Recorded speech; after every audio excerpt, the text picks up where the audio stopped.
Welcome po kayo sa ating programang Patnubay sa Kalusugan. Ngayon po ay talakayin natin ang problema ni Erlid. Ano ang dapat gawin sa gastritis ko? Naoperahan po ako sa polyp. Ito'y sa bituka, kahit na may treatment, ganun pa rin ang nararamdaman ko. Ano po ba ang dapat gawin? Ito po kasing colon polyp. Nagkaroon ka ng polyp dun sa first part ng colon mo. Kasi yung ating large intestine, ascending colon, tapos transverse, tapos descending. Yun ang last part. So, ang nakitang polyp sa'yo ay nandito sa first part ng large intestine, tapos hanggang dun sa second portion, yung transverse colon. Para maunawaan nyo kung ano yung polyp, ito isang abnormal na tumutubo na parang maliit na bukol sa loob ng bituka. Ang ating bituka, ang pinakamahabang bahagi, ito pong colon ay isang pinakamahabang bahagi ng malaking bituka. Karamihan naman ng colon polyp ay hindi cancer, pero mahalagang ipasuri ito dahil ang ilan ay maaring maging cancerous paglipas ng panahon. Kaya mahalaga, nagpapacheck up regular. Kung ikaw ay nasa edad na 50 years old, ang gastritis ay isang condition kung saan namamaga ang lining ng iyong tiyan. Ito'y parang sunburn sa loob ng iyong tiyan. At sabi mo pa nga, meron kang GERD, yung acid reflux, yung acid sa tiyan mo, umaakyat sa iyong esophagus, yung daanan ng pagkain. Kaya itong acid sa tiyan, nagiging dahilan ito ng pamamaga ng lining ng tiyan mo, kaya meron kang gastritis. Ngayon, kaya nakakaranas ka ng sakit ng tiyan, pagsusuka, pagduduwal, hindi pagkatunaw ng pagkain. Ito yung ilang simptoma lang ng gastritis. Mag-subscribe po kayo sa aking YouTube channel, Rose Alfonso. I-click nyo po yung subscribe, pati yung bell, para updated kayo sa aking health topic. Ganon din po sa aking Facebook page, official Facebook page, Patnubay sa Kalusugan. Pakiclick lang po yung follow, like, and share. Ano po ba ang dapat gawin sa gastritis? Napakagandang tanong iyan dahil naoperahan ka na ng polyp sa bituka at meron ka pa ring gastritis. Mahalagang magkaroon ng malalim na pag-uusap sa iyong doktor. Merong iba't ibang dahilan kung bakit maaring magpatuloy ang mga simptomas kahit meron ka ng treatment. Narito ang ilang mga posibleng dahilan kung bakit nagpapatuloy ang gastritis mo kahit naoperahan na yung polyp. Hindi pa ganap na naalis ang sanhi ng gastritis mo. Yun na nga, yung meron kang GERD, meron ka. So yung kaya hindi tuluyang gumagaling pamamaga ng lining ng tiyan mo dahil meron ka pa ring acid reflux. Kasi yung acid reflux kasi dun sa ating pagitan ng ating esophagus at ng ating tiyan, meron dun bulb, no? Pag pumasok yung pagkain sa tiyan, nagsasara yung bulb na yon. Ngayon, pag meron kang acid reflux, yung bulb bumubuka siya. Kaya tendency, yung acid sa tiyan, umaakyat sa esophagus mo. Matapang yung acid na yon. Nagiging dahilan nito ng pamamaga ng iyong tiyan.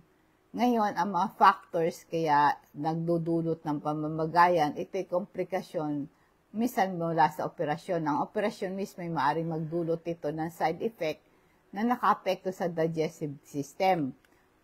Merong iba pang sakit na nade-develop na nagkakaroon ng parehong sintoma tulad ng gastritis. Kaya kailangan yung magkaroon ka ng bukod doon sa pagsunod sa medical advice, sumunod ka sa diet mo, yung lifestyle changes, at medication na nireseta ng doktor para ikaw ay tuluyang gumaling. Ano po ba ang maaaring gawin ng isang pasyente para makatulong sa pagdiagnose at paggamot ng gastritis? Isulat mo yung pagkain na tukuyin mo. Ano yung pagkain na nakaka-trigger ng simptoma mo? Mag-record ka ng mga simptoma, isulat ang oras, tagal at intensity ng simptoma pagka nakain mo itong isang bagay na ito. Sabihin mo sa doktor lahat ng nararamdaman mo, huwag kang mag-atubili din na magtanong sa doktor mo pagka hindi mo naintindihan yung nararamdaman mo. Ngayon, ang simpleng home treatment, yung mag-take ka ng 3 activated charcoal pagising sa umaga. Inumin mo yung 3 capsule na yon at sundan mo ng pag-inom ng 1 basong tubig na maligamgam. Kada 5 minuto, uminom pa ng 1 basong tubig na maligamgam hanggang maubos mo yung 3 baso. Kaya maghintay ka ng 2 hours bago ka kumain. Hayaan mo sa loob ng 2 oras, manatili yung charcoal sa bituka mo para maglinis siya, no? Kaya mag-wait ka muna ng 2 hours bago ka kumain. Paano ba gumagana activated charcoal sa panlinis ng bituka? Ang aktibong uling o yung activated charcoal ay may kakayan mag-absorb at mag-attach ng mga nakakalasong sangkap, mga gas, mga lason, mga acid sa ating digestive tract. Dahil sa maliit ito ang pores ng charcoal para isang espongha, ang charcoal kasi para siyang espongha na sumisipsip ng hindi ka nais-nais ng mga particles sa bituka. Kaya binabawasan yung bloating at gas. Ang activated charcoal makakatulong sa pagbawas ng bloating at gas sa pamamagitan ng pag-absorb ng gas na nabubuo sa digestive tract. At sabi mo nga, minsan nagtatai ka, di ba? Minsan nagko-constipate ka. Binabawasan ng pagtatain ng activated charcoal. Ina-absorb niya yung mga toxin at bakterya. Nakakatulong din po yung activated charcoal sa mga pagtatae. Ang iba pang gamot ng activated charcoal, yung madalas ginagamit ang activated charcoal sa kaso ng pagkalason. At kung meron kang digestive issues, no, makakatulong po tulad ng bloating at gas at pagtatae, ang activated charcoal ay kapakikinabang sa bituka mo. Mababawasan ng ilang simptoma ng digestive problem.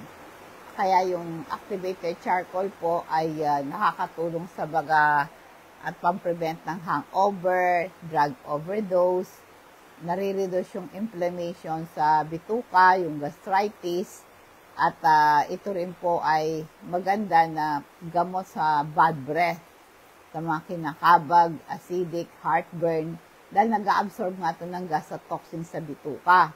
Nag-absorb din siya ng mga bacteria at toxin sa bibig. Kaya nakakatulong po ito para sa sa bad breath.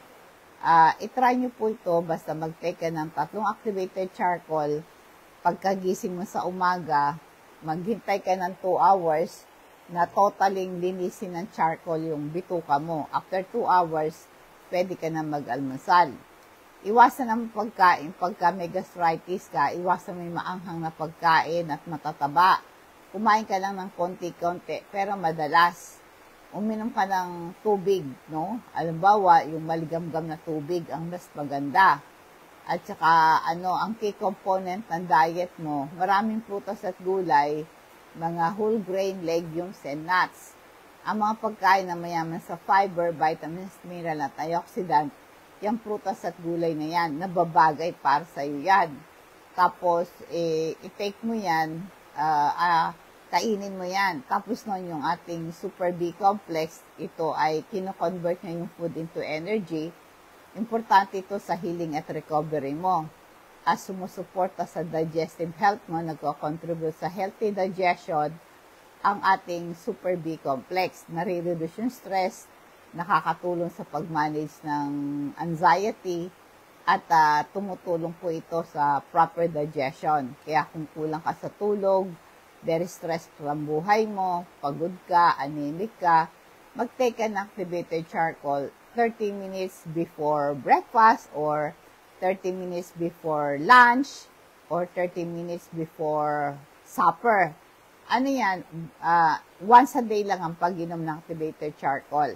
Basta ang pag-inom nito, 30 minutes. Kung di mo mainom ng breakfast, gawin mo sa lunch. Kundi sa lunch, sa dinner. Kaya lang 30 minutes before, no? Makakatulong po yan. Ang pwede mong kainin, yung lean protein. Halimbawa, yung laman lang ng manok, walang taba, wala po yung fatty, ganon. Sa isda, yung mga, yung mga tuna, maganda yan. Kasi, ang good sources ng good fat yan eh. Limitahin mo yung pagkain mo ng red meat, yung beef, huwag kang palakain na, lalo po yung baboy, iwasan mo yan, no? So, after na, di ba sabi ko, pagkagising mo, inom ka ng 3 activated charcoal.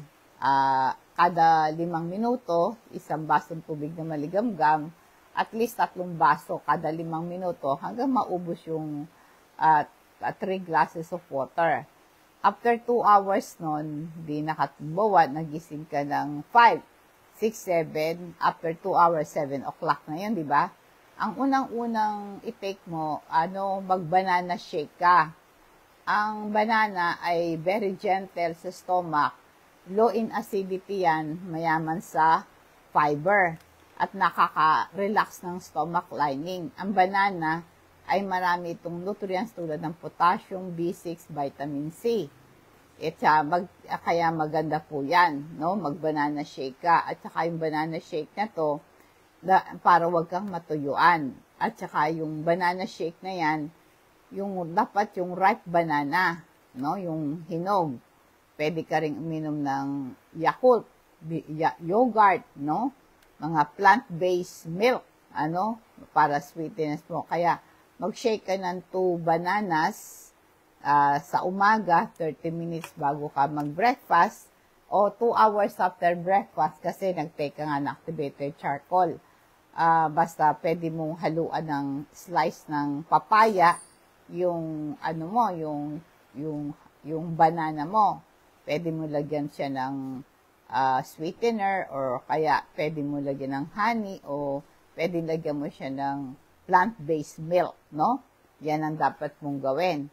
Pagkatapos nun, di na inom mo na yung banana, kasi yung banana na yan, antacid yan eh, at saka pang-prevent ng constipation at acidity. Maiwasan yung hilab ng tiyan mo. Kaya after that, wag ginutom ka ulit, pwede kang kumain ng 1 boiled egg, o kaya mag-quaker oat ka, beneficial sa pagbe-polyp colon operation ka, at para ma-manage mo yung gastritis, pwede kang kumain ng boiled egg o kaya yung quaker oats. Mayaman sa fiber ang quaker oats, excellent source ng soluble fiber, nakakatulong para ma-regulate ang digestion, nagpo-promote ng kalusugan ng bituka, at nagko-contribute ito sa mabubusog ka, at very gentle sa tiyan ang boiled egg o kaya yung quaker oat. Kasi yung oatmeal, kino-consider na very easy to digest. Very suitable yan sa gastritis. Kaya marami yung vitamina, antioxidant, no? Kaya importante na ang mga tame gastritis, maaring, makakatulong sa inyo yung quaker oats, no? Yung plain oatmeal lang, generally best yan. Iwasan mo yung sobrang paglagay ng asukal, butter, and other topping. Pwedeng mairita yung tiyan mo. Yung boiled egg, magandang choice yan sa mga may gastritis, especially after polyp surgery. Kasi high in protein yung egg, great source ng protein, maganda ito for your repair and recovery. Kasi sabi mo nga, naoperahan ka na. Yung boiled egg, typically, madaling madigest at hindi nakakairita stomach lining. Kaya, itry nyo po yan. Kung may gastritis ka, maganda na boiled egg po. Pero, syempre, pag kumain ka niyan, yun talagang mumuya ka mabuti. Minsan po, pagka kayo ay merong gastritis, mag-inom ka rin ng warm water. Nakaka-relax siya ng irritated stomach lining at nakakatulong yan para ma-stimulate ang digestion, napiprevent ang constipation, especially po after surgery. Ang pag-inom po ng tubig ay napakahalaga sa recovery, kaya dapat warm water, wag po yung hot water kasi nakakairita ng stomach lining yung hot water. Warm water lang, no? O kaya room temperature lang.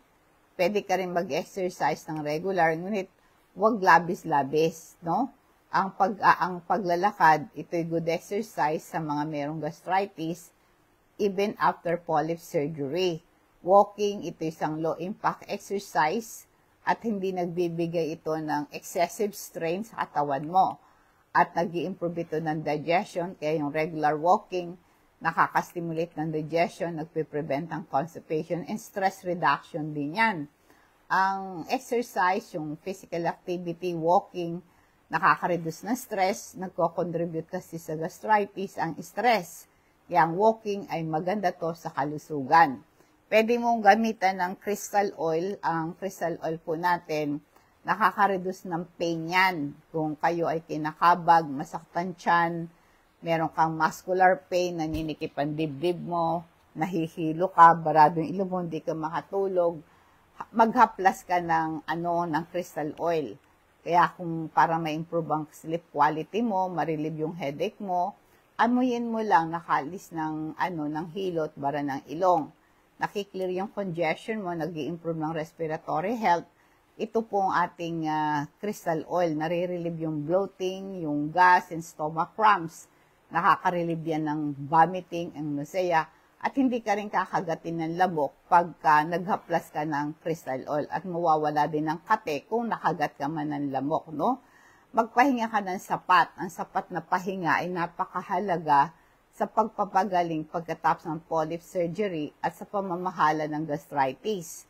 Kasi po, ang pagpapagaling din yan ng sugat sa tiyan. Kasi pag may gastritis ka, namamagaan tiyan mo eh. Kaya kailangan po ay meron kang sapat na lakas, maayos yung nasirang tissue dyan sa yung tiyan. Ang pagtulog ay nagbibigay ng pagkakataon na ang katawan mo mag-focus sa pagpapagaling. Pagpababawas ng stress, ang sarap na tulog. Ang sapat na pahinga, nakakatulong sa kabawasan ng stress at pagkabalisa. Pagpalakas din ng immune system, ang isang maayos na pahinga ay nagpapalakas ng ating immune system, tumutulong sa katawan, labanan ng infection at sakit. At ma-regulate din yung mga hormone. Ang pagtulog ay nakakatulong sa pag-regulate ng mga hormone na para gumaling ka. Mapapabuti rin yung mood mo. Pagka meron ka sapat na pahinga, maibsan yung depression mo. Kasi nga po, pag may depression ka, lalong lumalala yung, yung gastritis mo at saka yung iyong acid reflux. No? Bigyan mo ng oras para maayos ang katawan mo. Mabawi yung lakas mo kung meron ka sapat na tulog. Ang mga doktor, nagre-reseta sila ng antacid. Tumutulong mabawas ang acid sa tiyan, para yung mabawasan ang production ng acid sa tiyan, mga proton pump inhibitors, pinipigil ang cell ng tiyan para sa paggawa ng acid. Ngayon, bakit patuloy ang simptomas samantalang may gamot ka naman, natanggal na yung polyp mo, may treatment ka na, meron po kasing mga underlying condition, no? Kaya dapat maayos ang diet at lifestyle mo. Kailangan may itanong mo yung doktor, posibleng dahilan, bakit nagpapatuloy pa rin ang simptomas mo. Meron pang ibang mga dapat na pagsusuri na dapat gawin at meron mga potential na kasalukuyan treatment sa ngayon. Pwede kang humingi ng ibang payo sa ibang mga doktor, no? Ang yung kung di ka makatulog, itry mo yung calcium magnesium. Ito yung makakatulong sa pagpapabuti ng tulog mo. Ang calcium kasi mahalaga sa pagre-relax ng kalamnan, pagbaba ng presyon ng dugo, at ito pong magnesium tumutulong sa paggawa ng melatonin, isang hormone na nagre-regulate ang tulog.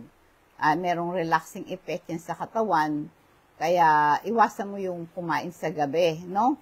Kaya bigyan mo ng oras ang tiyan mo para magpahinga.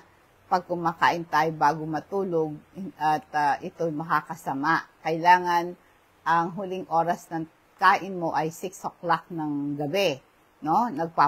Nagpapalala ng gastritis mo.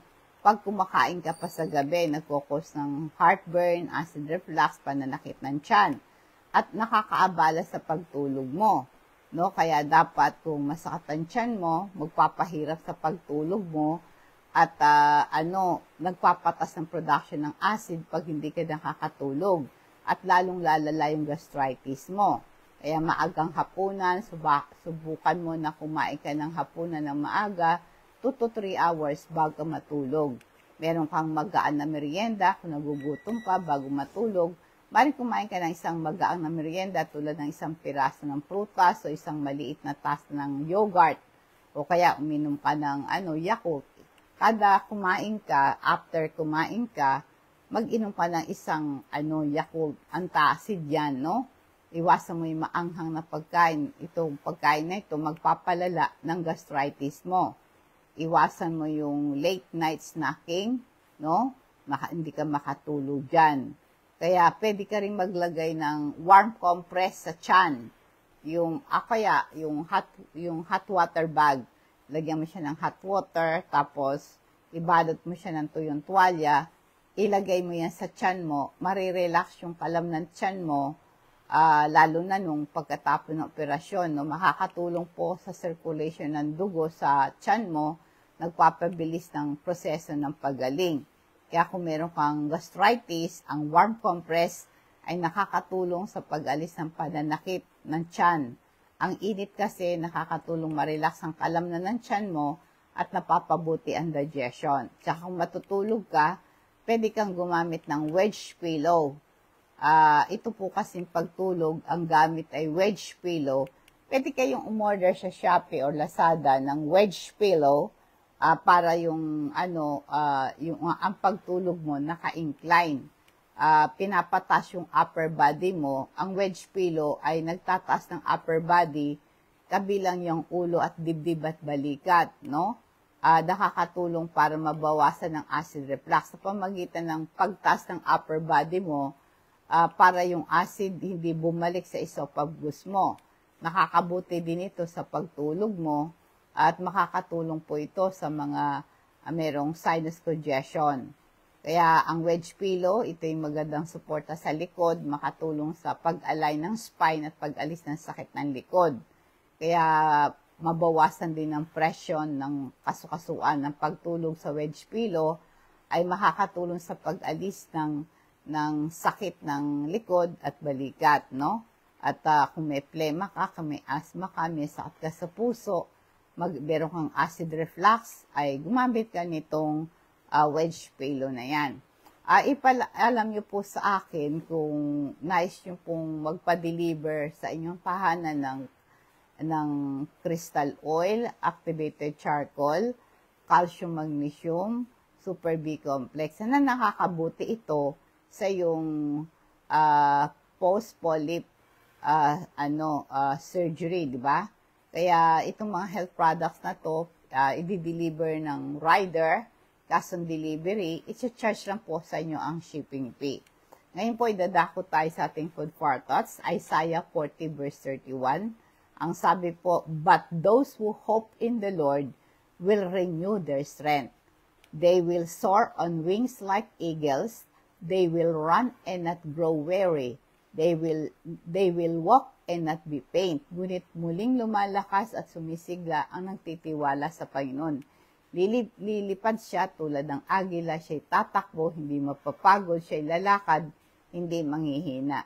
Muling lumakas at sumigla, nangangahulugan ito, kahit tayo mahina at pagod at nawawala ng pag-asa, maaaring tayo maging malakas, muling makaranas ng kagalakan kapag nagtitiwala tayo sa Panginoon. Kaya ang pagtitiwala sa Diyos, isang susi pang makaranas ka ng lakas at sigla. Kapag iniligay natin ang tiwala natin sa Diyos, magbibigay siya sa atin ng lakas yung kailangan upang malampasan anuman ang pagsubok. Kaya lilipad sila tulad ng agila.